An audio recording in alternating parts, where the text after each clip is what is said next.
The Word of God is alive and powerful, sharper than any two-edged sword, piercing even to the dividing asunder of the soul and the spirit, and of the joints and the marrow, and is a critic of the thoughts and intents of the heart. All Scripture is God-breathed and is profitable for doctrine, for reproof, for correction, for instruction in righteousness, that the man of God might be mature, thoroughly furnished unto all good works.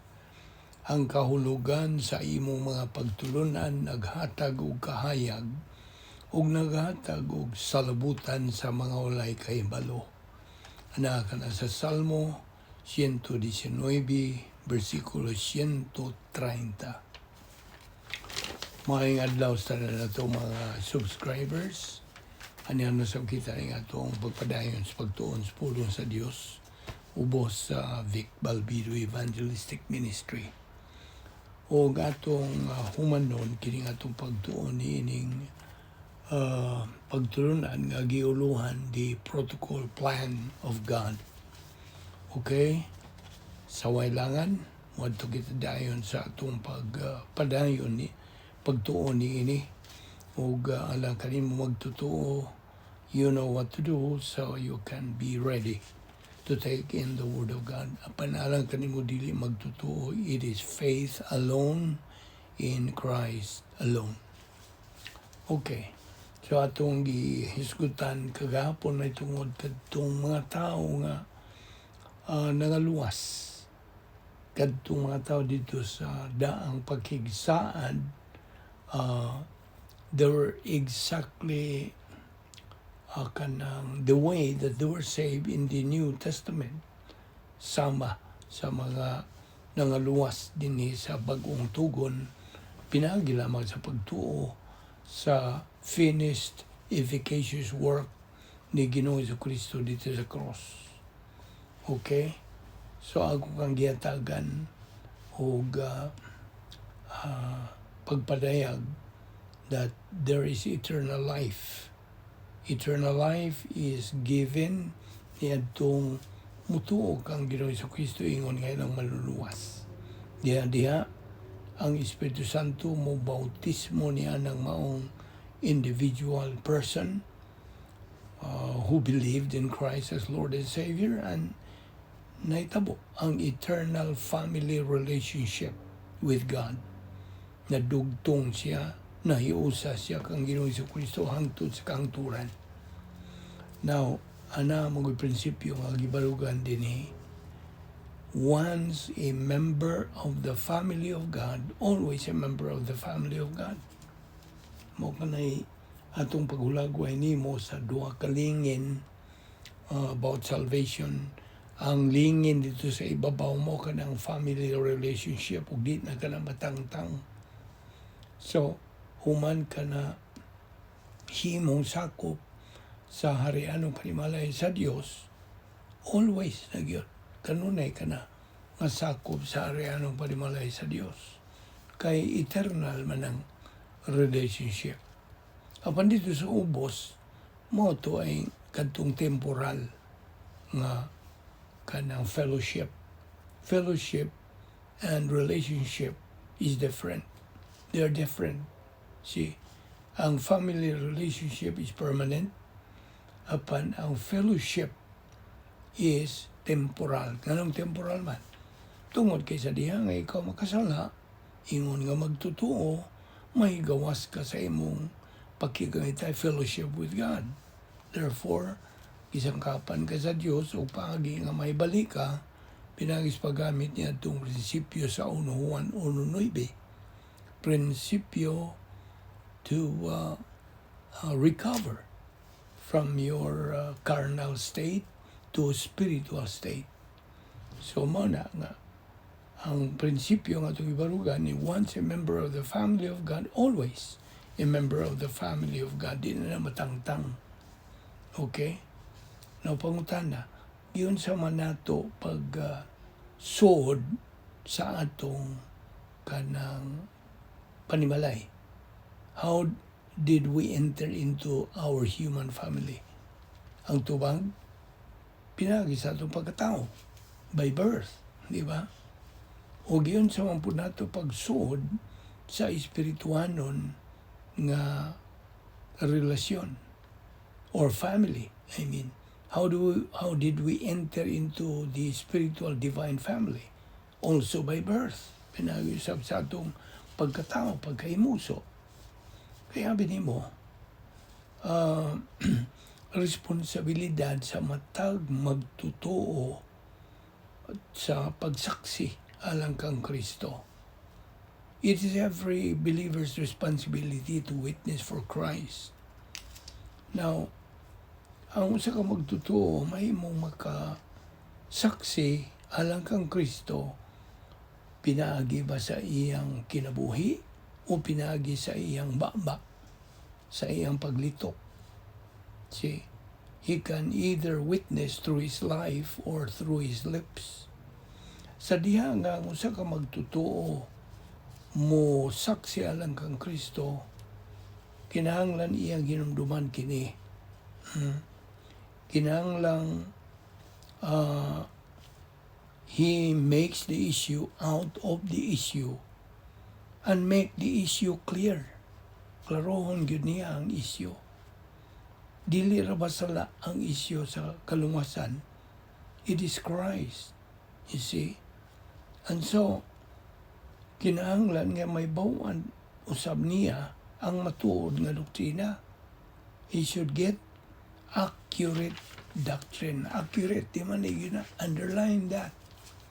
Nga tinuod yun, matuod nga doktrina. Gani, ang matag magtotoo, misyonero man. Every believer, ana siya espirituhanon nga ministry. Ang matag magtotoo, ingnon ta magbabaligya alang kang Kristo, salesman for Christ, nga nagadala og hingpit nga produkto nga mao mensahe sa kalungasan. Ngano man nga hingpit man, tungod kay kini nagadala og eternal warranty. Ibaw ka, kining maong produkto nga anaay eternal warranty, libre, way bayad. Ngano man, tungod kay diha nay may bayad sa kumplito. See, someone has already paid it up for you alang kanimo.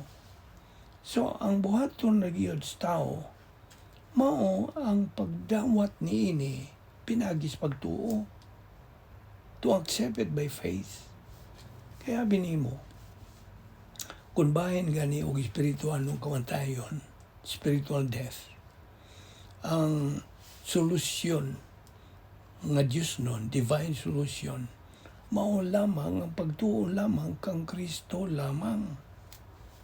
Ug naa gani idugang niya ng maong pagtuo ha, kana, ingnon ta nga human solution na kana. Ug dili mahimo ang kaluwasan. Naibaw ka nga no? Tungod kay ang pagtuo, inubanan kinig mga kanang mga tawahan ng mga binuhatan, dili balido. It is invalid. Kaya ang matuod ra gyud o balido ra gyud nga pagtuo, mao ang pagtuo nga walay mga binuhatan. So, mo giingon sa in English, mahimong maangkon nimo ang relihiyon, labihas kadaghan nga relihiyon nga imong gipasakupan without an ounce of salvation. You see? Dili kaluwas.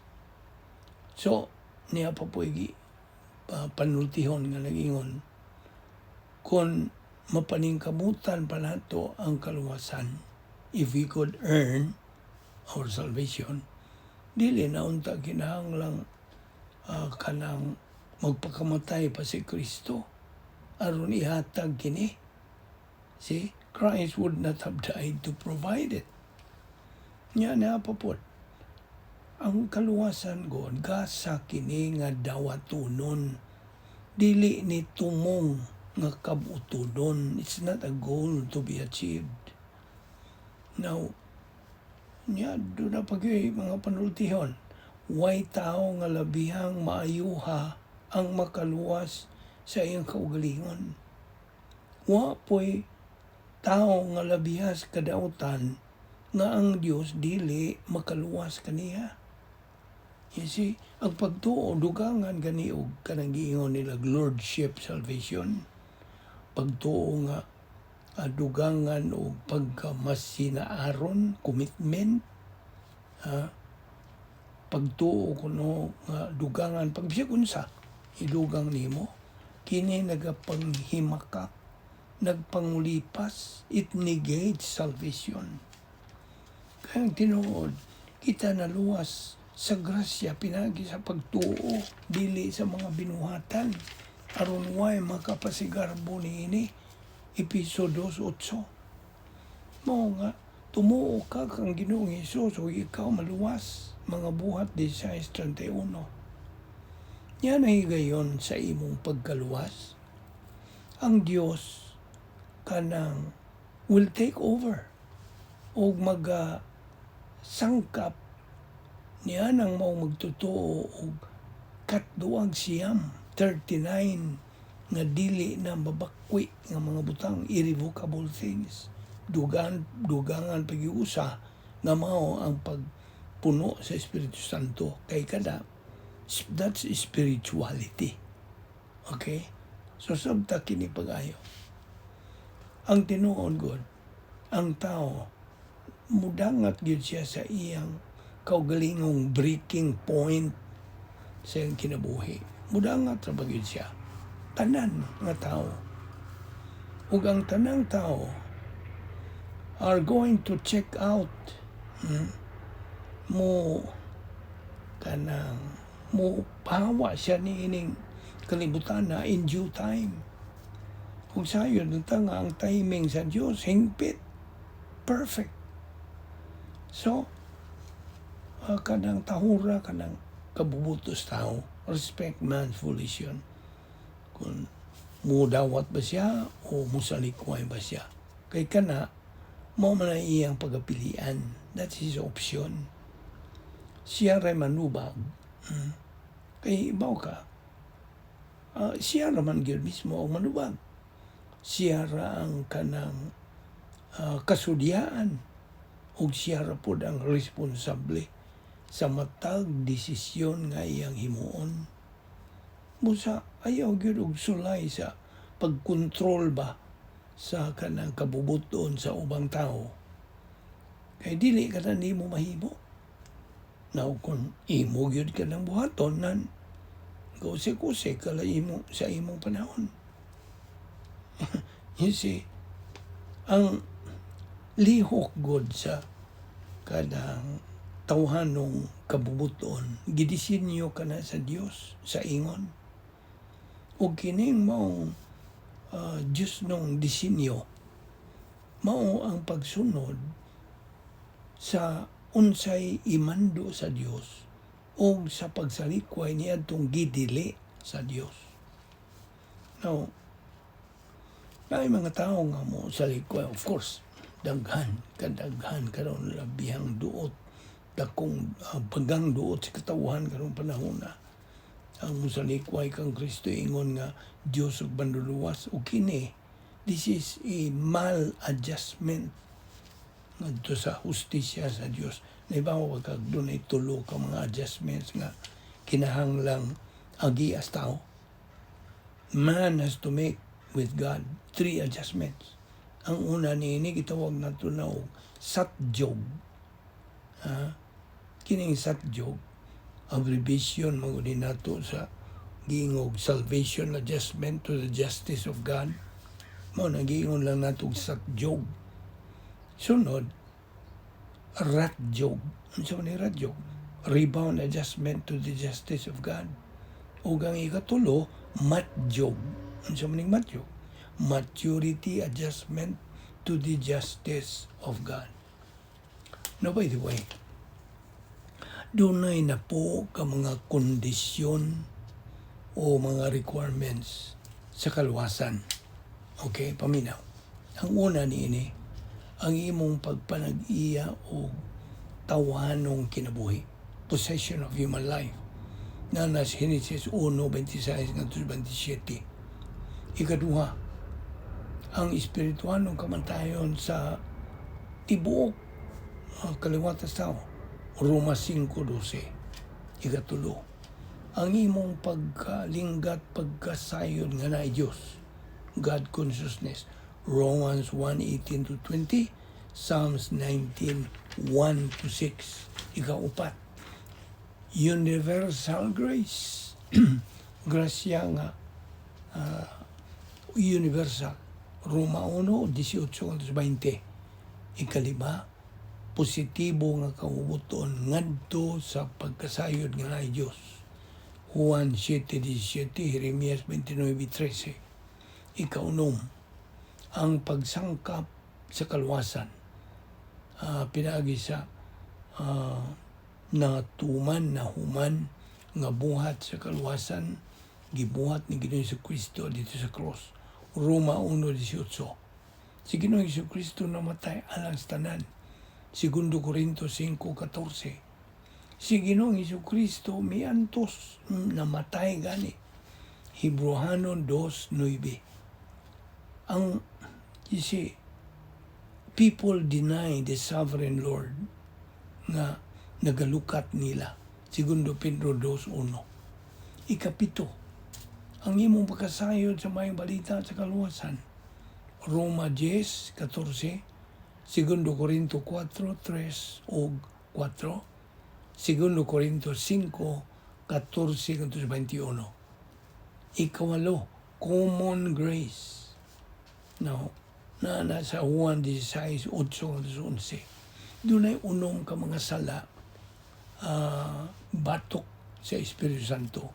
Upat ni ini kanang ginabuhat sa mga magtotoo. 4 committed by believers. Ug 2 ang ginabuhat sa mga dili magtotoo. Unsa ni? Well, pasipala sa Espiritu Santo. Ikaduha, ang suki, pagsalikway sa Espiritu Santo. 2 Tesalonica 2:10. Ikaduibi, positibong kabubuton ngadto sa may balita sa kaluwasan. Mga buhat 2:38, Mateo 9:9-13. Ug ang ikanapo, mao ang imong pagtuo kang Kristo. Mga buhat 20:21, Galacia 3:26, mga buhat 16:31. Now, timan niya, dili buot sa Dios nga na ay malaglag, kundi ang tanan unta maghinulsol. Na 2 Pedro 3:9. Diha usab sa 1 Timoteo 2:4, ang Dios dili buot. God wants, God wants all men to be saved and to come to a knowledge of the truth. You see? Nakaturo kong tukiyon gamay ang doktrina sa pagkahintil, the doctrine of heathenism. Number 1 is the character of God. Imposible o dili mahimo sa Dios ang pagpakigpihig-pihig o sa pagkadili makaangayon. See? Dili siya makasupak sa disenyo sa iyang plano. Dili siya makasupak sa kinaiya o kanang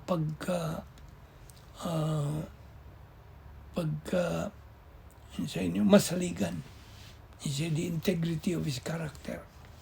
Ikadua, ang way limiting nga pagluwas. Ang kaluwasan God, gitan niyag alang sa tanang sakop sa kaliwatas tao. Roma 5:6-8, 1 Timoteo 2:6, Hebrehanon 2:9. Ikatulo, ang gipadayag nga kabubuton sa Dios. 1 Timoteo 2:4, 2 Pedro 3:9. Diya sa Juan 6:40, nagkanayon kini sa English, that everyone which seeth the Son and believeth on him may have everlasting life, and I will raise him up at the last day. Unya ika-8, no, ika-4, geographical location. God will provide gospel information. Kinina sa Juan 7:17, Jeremias 29:13. So, ang ikalima, kining heathens, ako na lang binisay mga hintil. Ang uban, ilan hubad o irihis. Ang mga irihis o mga hintil, tungod, dili tungod kay wa sila masayod nga ana ay Dios, kundili higpit yun ang ilang pagkaibaw sa pagka-ana ay Dios. You see? Okay. Now, kadtong mga tao, mga magtotoo, nga negatibo ngadto sa doktrina pulong sa Dios, nagakinabuhi kini sila in a state of unreality in life, in evil and confusion in life. See? Gani, ang Hebrano 9:27 na kanayon, it is appointed unto men once to die, and after this, the judgment. So, ang pangutana, where would you want to spend eternity? Dito ba sa langit? O dito ba sa impyerno? Kini, giingon sa English, it's a matter of choice. Now, God did not have to provide salvation. He did provide it out of His own choice. Iyang kabubuton. You see? God is the righteous cause of Satan's evil. Apan ang Diyos is never the evil cause of Satan's evil. Sabta gina. Inumdong kang Lucifer, describe ni siya sa English, the bright and shining one, fell, nalaglag. O ang Diyos, wa niya buhata ang mga anghel tungod kay kanang he was lonely. No. God created the angels out of His own choice. Tungod sa iyang kabubuton. Apan nga naman nga kanang buhat man sa Diyos ang tao. For His own glory. Alang sa iyang kabulanan. Nga nung iyang magibuhat ang mga anghel. For His own glory also. See? So, dili mapildi ang Diyos. God does not lose. Ang linaw sa kalayo, sige na to kanang lagway, mo ni garbage dump sa Diyos. Iyaning panglabay ang mga basura. Basurahan, mga Roma 1:25 na kanayon, God is blessed forever. So, ang Diyos may himo og desisyon sa pagsangkap o kaluwasan ngadto sa mga sakop sa kaliwatan sa tao. Ang espirituhanong kamatayon ni Kristo dito sa cross did not in and of itself provide salvation. It only provides appropriation to salvation. Nga imo kining kanang dawaton, imo kining tuuhan. You see? Sa diha nga, unsa ka tao mo tuo kang Kristo, automatically, mahimo siyang anak sa Dios. O mahimo siyang, eternally secure. O mao nga, sa diha nga siya mamatay physical, kini siya kalifikado na sa pagkinabuhi uban sa Dios hangtod sa kangturan. Ang Dios na kanayon sa iyong pulong, nga kita masayod beyond any doubt that we are on our way to heaven. Na nasa 1 Juan 5:13. Unsa may mga katarungan ngano nga kita siguro gyud nga may langit. What are the reasons why we are assured of heaven? Number 1, tungod kay ang mga kinahanglanon, mga requirements for heaven, gituman man ni Ginoong Kristo. alang kanato. Si Kristo may mituman. Ikaduha, ang kanang dalan ngadto sa langit, dili pinagi sa itong mga binuhatan, kundi pinagi sa pagtuo. Episod 2, 8 ngadto sa 9. So, tun-i kining mga bersikulo. Mga buhat 16:31. Juan 6:47. Juan 3:18. Juan 3:36. Now, kung magtinuray lang yun ng mga tao, no? They would have to admit that they're trying to earn their way to heaven. Ang ilang pagtuo is in their good intentions and admirable deeds. Dili nganha kang Ginoong Jesucristo. Pananglitan na imo kintang silingan mamatay. Kini ingon ta istorya ni nga dihay silingan nga namatay. Kunya ang asawa mingon, surely he is in heaven, don't you think? He was such a good man. Si tuwa na gito siya sa langit, kay maayong tao man to. Bueno, I agree that he had been a fine husband, tinood na. Maayong tao to siya, maayong bana, conscientious father.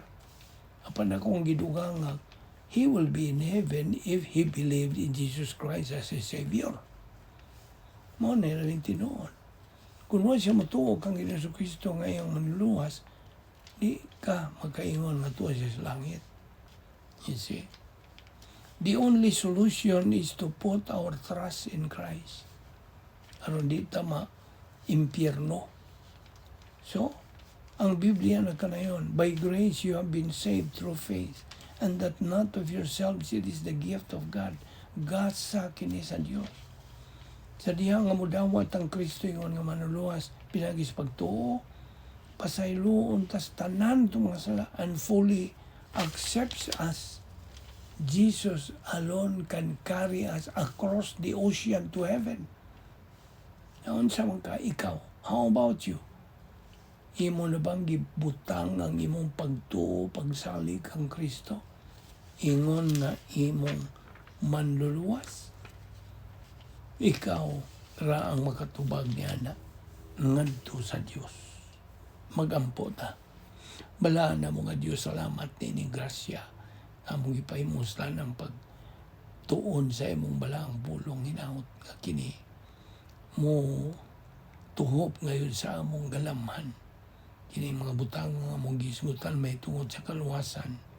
Salamat o Dios sa imong pagpasalig o assuring us of heaven through our faith in your Son, the Lord Jesus Christ. Kinsa man ang uban ka na mo nining mensahe nga ilang nadungog. Nagampo ako, Diyos. Ablihi ang ilang mga kasing-kasing. Paamguha sila. Unsa kabililon, mahinungdanon nining mga butanga. Ang ilang kaluwasan sa dayon. Salamat ni among Bible study pinagi nining ministry. Kining tanan namong gipasalamatan.